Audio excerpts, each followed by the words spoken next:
Burası benim bu bölgede en çok şüphelendiğim yer. Şuralarda da kayalıklar var ufak tefek. Aradan girmeye çalışalım. Bakalım ne olacak.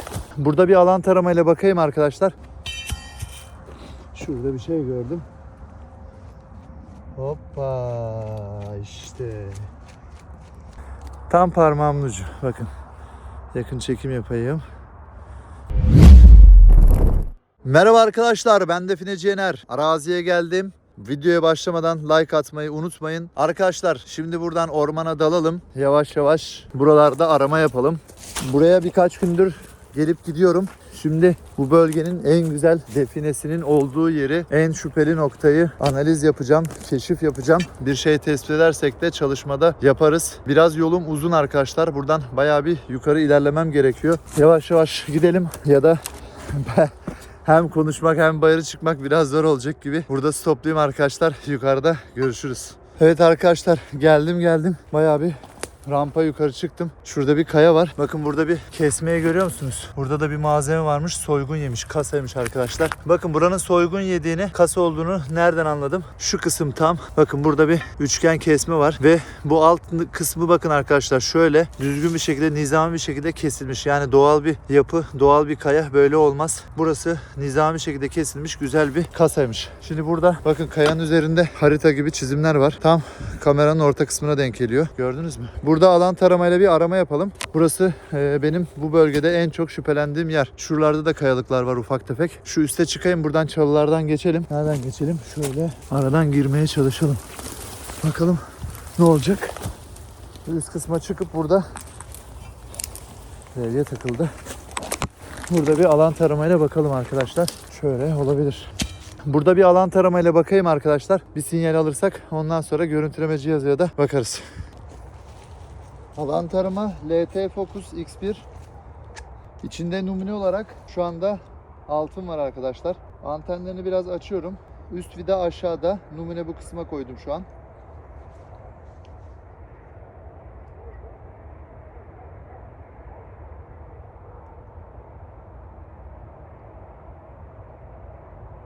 Bu istikamette altın sinyali yakaladı arkadaşlar. Şimdi hazneye bakır, gümüş, bronz, pirinç hepsinden sırayla tek tek koyarak arama yapacağım. Bu bölgede altın, gümüş, bronz, bakır ve pirinç olmak üzere 5 tane numuneden hangisinden var yakınımda onların sinyalini yakalayacağım. Ona göre de görüntüleme cihazıyla keşifler yapacağım. İçindeki numuneleri değiştirelim. Tek tek bakalım. Evet, şu anda içinde bakır var.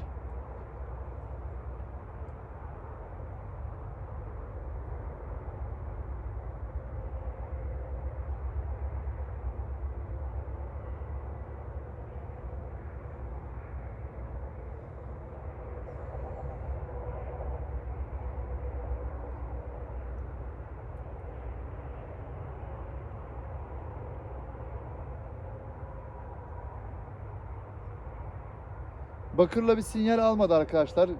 Gereksiz sağa sola çok zayıf bir şekilde oynama yapıyor. Varsa uzakta bir şeyler vardır. Şu an yakınında bakır yok.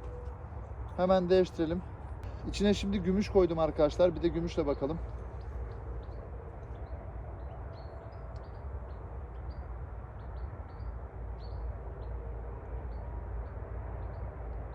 Şu anda gümüşle de tarama yapıyor.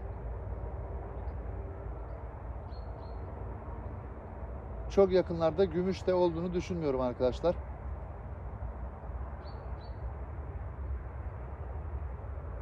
Pirinç deneyelim bir de. Evet. Şimdi pirinçle bakalım. Oo, pirinci ne kadar kolay yakaladı. Şu yanımdaki kayaya doğru gidiyor.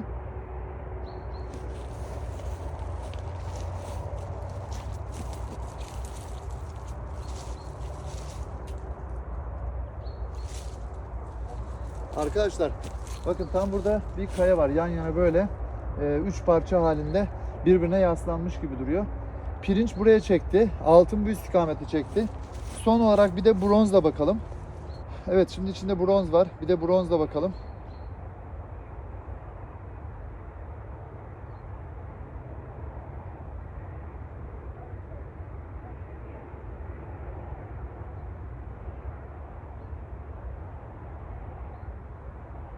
Bronz içinde zayıf bir sinyal alıyor. Varsa uzaklarda vardır. Şu an yakınımda altın ve pirinç sinyali aldım arkadaşlar. Pirinç muhtemelen bu kayada olma ihtimali var. Çünkü alan tarama oraya geldiğinde çalılara çarptı. Tam dönmek istedi, çalılara çarptı. Şimdi şuradaki çalıları temizleyeyim. Görüntüleme cihazıyla bakayım. Yakın mesafede kolayda bir şeyse artık buraya bir çalışma yaparız. Ondan sonra da altına yöneliriz. Altının sinyali de bu istikametten aldı. Şu tarafa doğru, şurada da bir kaya görünüyor ama ağaçların arasında belki orası olabilir. Ama ilk önce şuraya bir bakalım. Burası hemen yakınımda. Burada bir tam bir analiz yapalım. Evet arkadaşlar, buraları böyle açtım. Dallar vardı, biraz temizledim çalıları. Şimdi alan tarama buraya çekiyordu. Bir tane işaret de gördüm orada. Size onu da göstereceğim birazdan. Önce bir alan taramayla bakalım.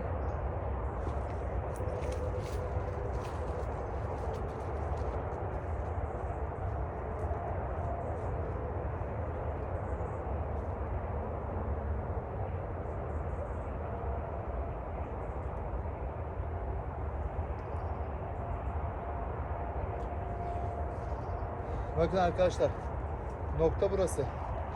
Dirseklerimi de dayadım kayanın üstüne. Yine dönmeye devam etti. Burada bir işaret de var. Şimdi size onu da göstereyim.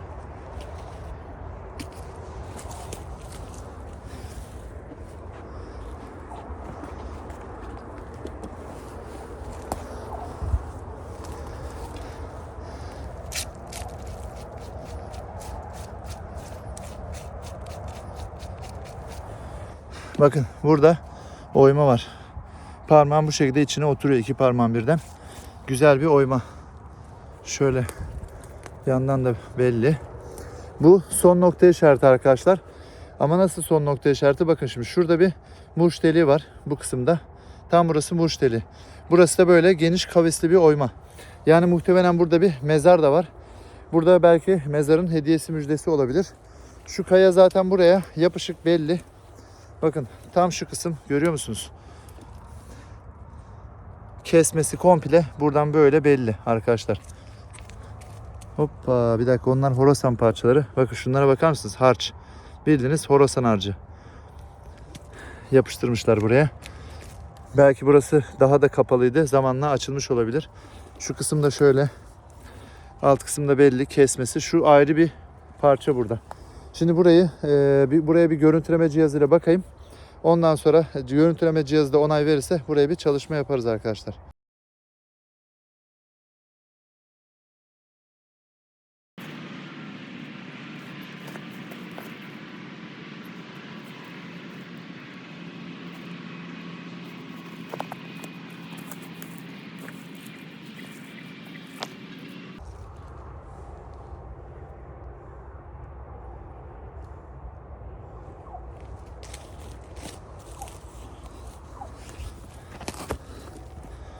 Arkadaşlar bakın. Güzel bir görüntü var. Kırmızı rengi aldık. Kaydedelim bunu.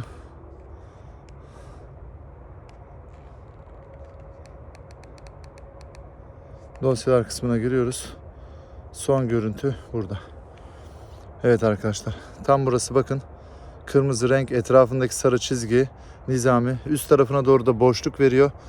Boşluk büyük kayanın altına doğru denk geliyor şuraya.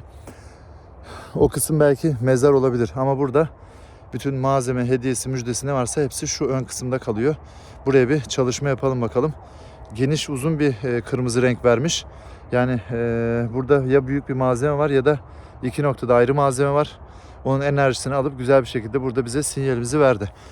Buraya şimdi ne yapalım? Arkadaşlar eldivenlerimizi giyelim. Güzel bir çalışma yapalım. Günlük sporumuzu uygulamış oluruz. Eldivenlerimi giyip çekicimi, levyemi hazırlayıp birazdan başlıyorum arkadaşlar. Takipte kalın. Önce şu küçük parçayı çıkarmaya çalışacağım. Üstteki de buraya böyle kesme, oturtma gibi duruyor. Bir de burada haç var arkadaşlar. Birazdan onu da gösteririm. Tam şurada haç var bir tane. Haçın bu ucuna da böyle bir ok işareti V gibi bir şey yapmışlar. Onu da birazdan gösteririm size. İyice geç olmadan şuraları bir kırmaya çalışalım. Bugünkü sporumuza başlayalım arkadaşlar.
Bağımız burada.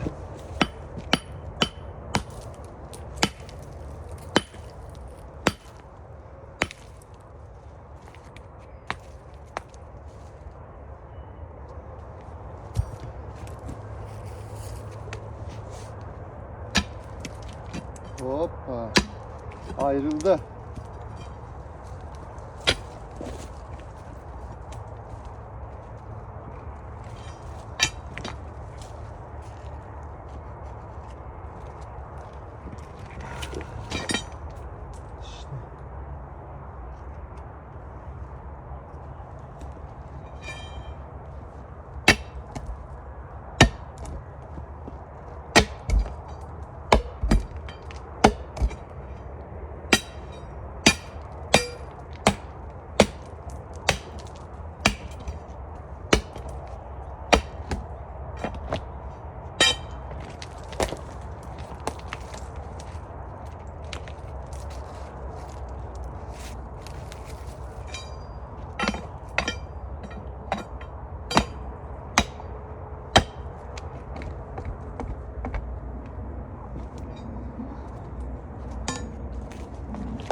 Aha. Evet. Sayın seyirciler.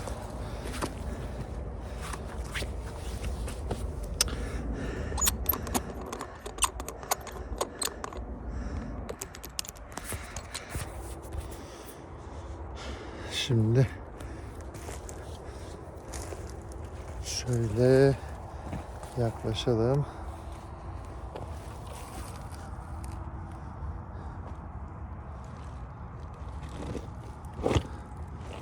Hoppa. Ne var?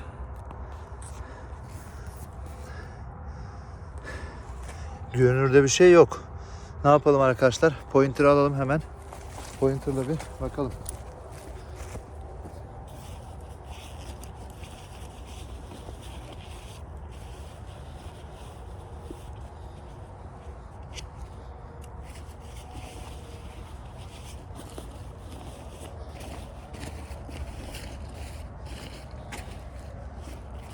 Pointer'ımız nerede? Allah. Pointer yok.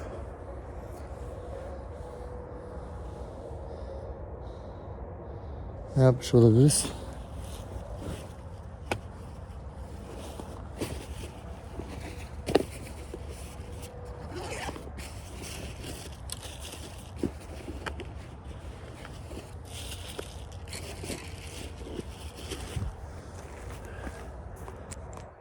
Dün çalışma yaptığımız yerde unuttuk galiba arkadaşlar pointer'ı. Pointer yok. Şimdi şöyle yakın çekim yapalım. Kameramızı buraya sabitleyelim.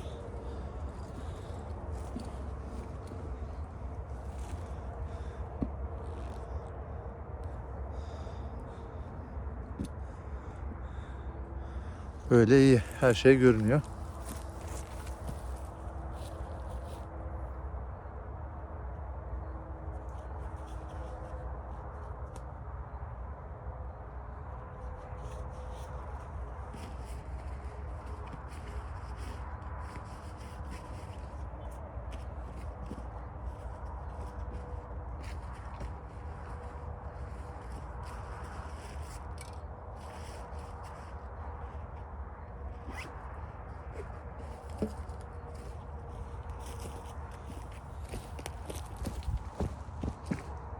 Arkadaşlar pointer'ı bulamadım.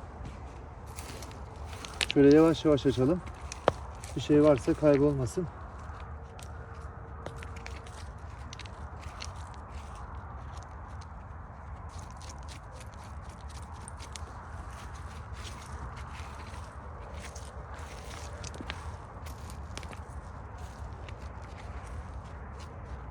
Bu ne? Taş.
Şurada bir şey gördüm.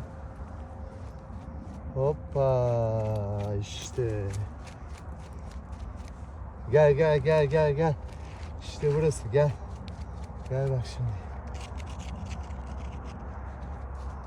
Ha? Görebiliyor musunuz? Tam parmağımın ucu. Bakın. Yakın çekim yapayım. Burada. Yakaladık. Nasıl oturtmuşlar yerine? Şuna bakın.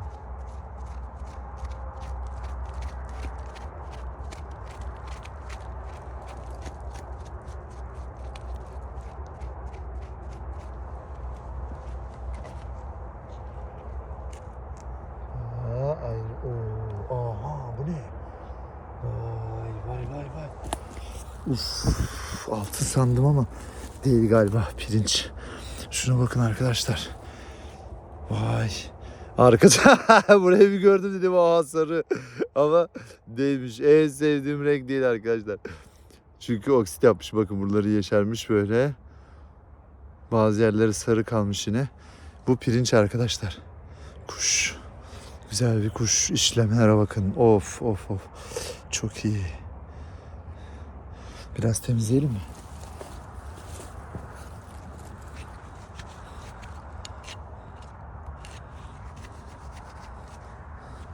Yakın çekimde mi kaldım? Heh. Şöyle alalım.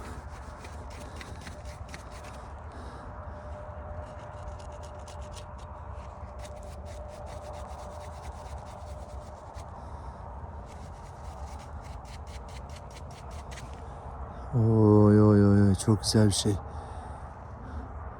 Antik bir heykel arkadaşlar.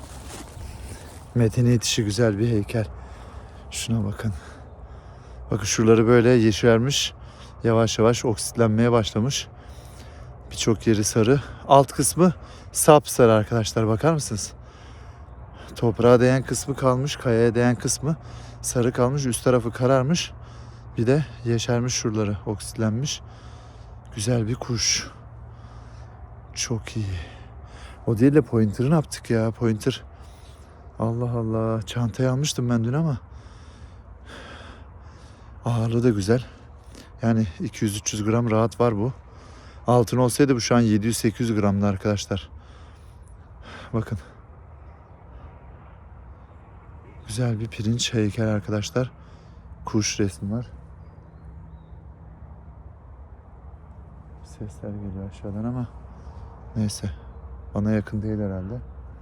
Arabayı bıraktığım yerlerde olabilir arkadaşlar. Bir sesler var ama köpek mi insan mı geziyor? Bu saatte insan da gezmez.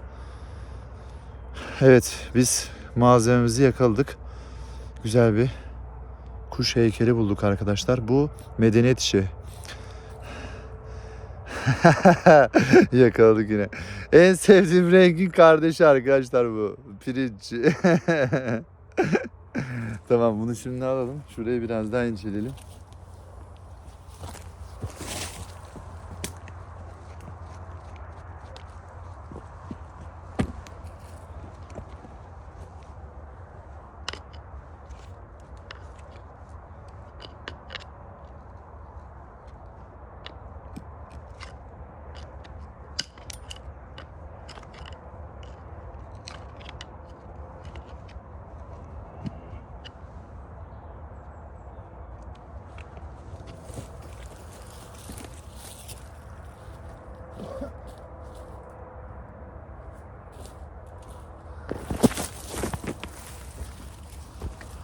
Ses geldi aşağıdan da ona baktım.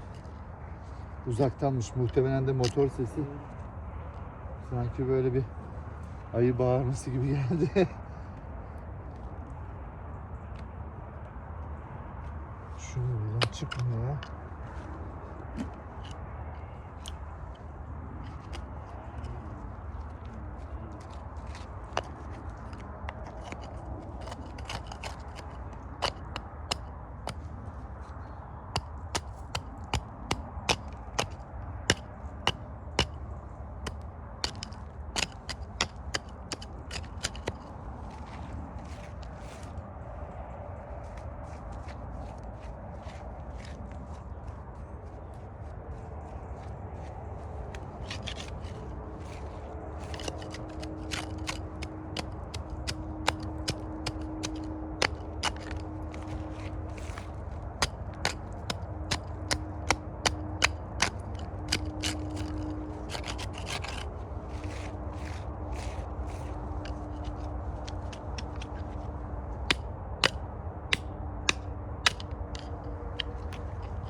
Evet arkadaşlar, ben şimdi olayı çözdüm. Size de anlatacağım, merak etmeyin. Şuraya biraz daha ayar çekeyim şöyle. Bakın, şu an burası çizdiğim çizgi kapak. Mezara giriş kapağı. Gördünüz mü? Burası şu kapak arkadaşlar. Burası böyle aşağı doğru yaklaşık bir 70-80 santim büyüklüğünde gidiyor olabilir. Bu kapak, bu kısmı böyle toprak kısmı, şurayı komple açmak lazım. Etrafını temizleyeceksiniz. Ondan sonra buraya murçla vurup bunu buradan ayırdıktan sonra bu kapağı açacaksın arkadaşlar. İçeri mezara doğru giriş olur. Muhtemelen belki aşağı doğrudur giriş. Bu kayanın altına doğru. Şimdi Eldivenimi çıkartayım. Güzel bir tarif edeyim size.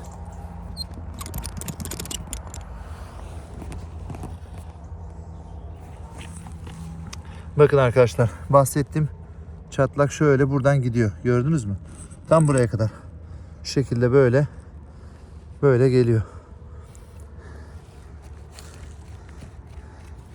Buraya kadar belli.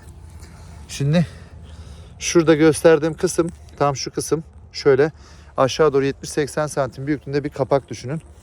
Bunu böyle ayırdığınızda içeri doğru giriş var arkadaşlar buradan mezara doğru. Belki içi dolgu da olabilir. Direkt boşluk da açılabilir. Şu üzerindeki kayayı falan belki kaldırmak gerekebilir. Şimdi bu tam girişine şuraya bakın. Girişin başladığı yer, kapağın ilk başladığı yer çizgisinin. Buraya hediyeyi koymuşlar. Müjdesi vardı tam bu kısımda. Müjdeyi aldım. Etrafı da inceledim. Başka bir şey görünmüyor. Ama buraya ben işim bittikten sonra, videodan sonra dedektör başlığını takıp, görüntüleme cihazına dedektör başlığını takıp her tarafı bir daha bir inceleyeceğim. Yakın mesafede bir şey varsa yine videoya ekleme yaparım, çalışma yaparım. Artık yavaş yavaş sonlandırayım videoyu. Ya da sonlandırmayalım. Şurayı bir kırmaya çalışayım. Merak ettim çünkü. Kafama takıldı. Yani büyük bir parça çıktı oradan. Müjdesi olabilecek kadar büyüktü. Güzel bir şeydi. Şuradaki toprakları biraz temizleyip şurayı açıp şu kayayı kırmaya çalışacağım. Bu kapak olan kısım çok büyük değilse bir onu da gerekirse açarım. İçeriye bakarız. Ne var ne yok tekrar kapatırız gerekirse. Son bir kez bir daha göstereyim mi arkadaşlar size malzemeyi? Nasıl? Güzel bir kuş değil mi? Yakaladık. Pirinç malzemeyi yakaladık arkadaşlar.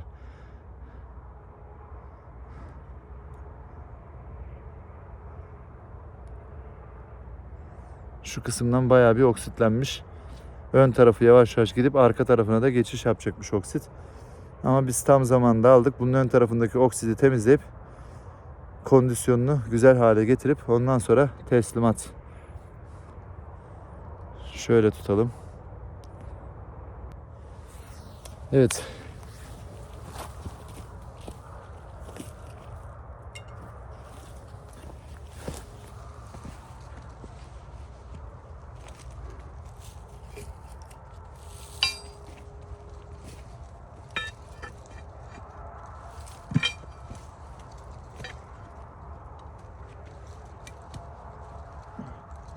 Kaya oynuyor gibi ama açması biraz zor olabilir.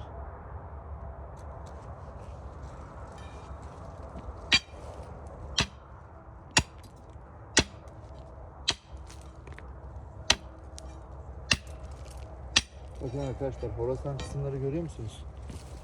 Kapağın yapıştırma kısmı. Horasan parçaları vurdukça kırılıp çıkıyorlar. Bakın dökülüyor.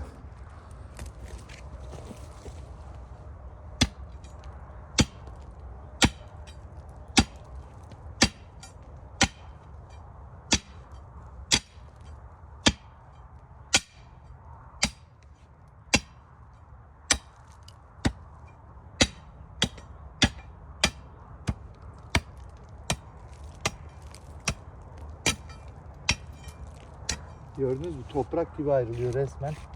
Horasan kısım. Burada çünkü çürümüş zamanla yavaş yavaş ayrılıyor. Ama buraya bir dökme horasan yapmışlar. Biraz zor olabilir. Az bir şey çalışalım. Kolaysa devam ederiz. Değilse de artık yapacak bir şey yok. Bırakırız.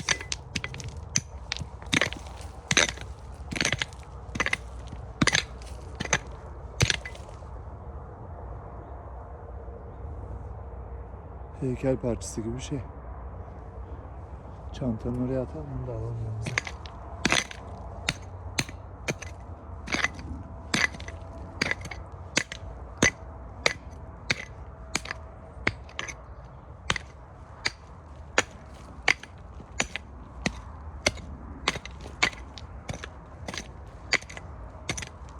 Kapak büyük arkadaşlar. Muhtemelen de aşağı doğru gidiyor. Giriş aşağı doğru böyle. Sanırım bu mezar 2-2,5 metre derinde olabilir.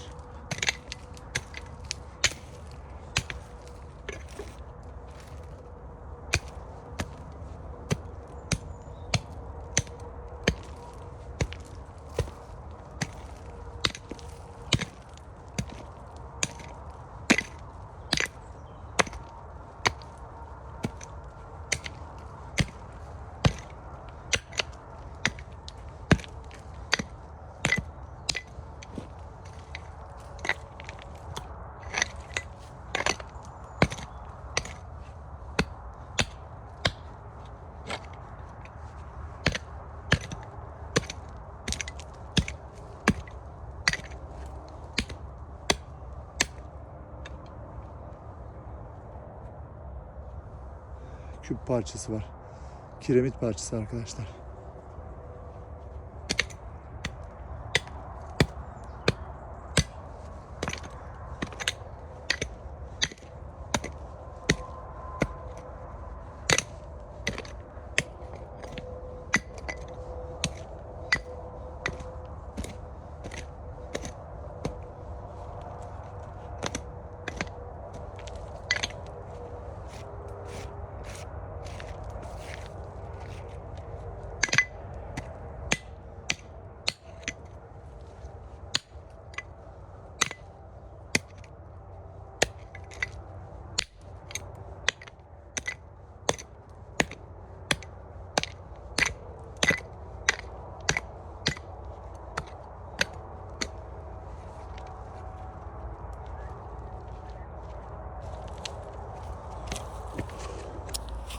Bakın şimdi kapağın şekli nasıl çıktı meydana.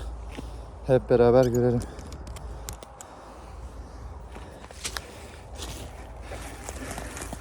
Görüyor musunuz? Burası böyle aşağı doğru devam ediyor. Kesmesi tam burada. Şu arada kesmesi var. Şurada küçük figürler var. Noktalar var. Murç deliği yapılmış.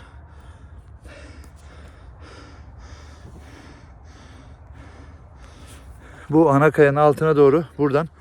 Bu kapak tahminimce 70-80 santimde. Dediğim gibi 70-80 santim belki de 1 metre büyüklüğünde bir kapak düşünün burada. Bu kapağı buradan yarıp içine girmek lazım. Mezar yerini bulmak kolay arkadaşlar. Şimdi burada bir sunak var, oyma var. Burayı buldunuz. Girişi bulmak en zor kısım. En zor mesele. Bakın şimdi hemen haçı da göstereyim. Bakın haçın bir kolu, diğer iki kolu, bir de burası böyle aşağı doğru gidiyor ama şöyle yakın çekimden biraz bir saniye bakalım. Akşam da oldu artık. Bakın tam şu kısmı çizgisini görüyor musunuz arkadaşlar? Haçın alt kolu. Burası diğer kol. Bakın şurada bir V harfi gibi bir küçük şey yapmışlar. Tahminimce bu şöyle bir şey yapılmış. Haçın yanında hemen son nokta işareti koyulmuş. Yani bu ana kayanın altında demek istiyor. Şurada bir çizgi var. Kesme, murç keskiyle yapılmış bir keski izi var. O da son nokta. Haç, sunak, son nokta işareti.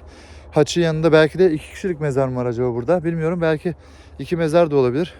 Hem haçın yanında var son nokta işareti hem de bu sunağın altında.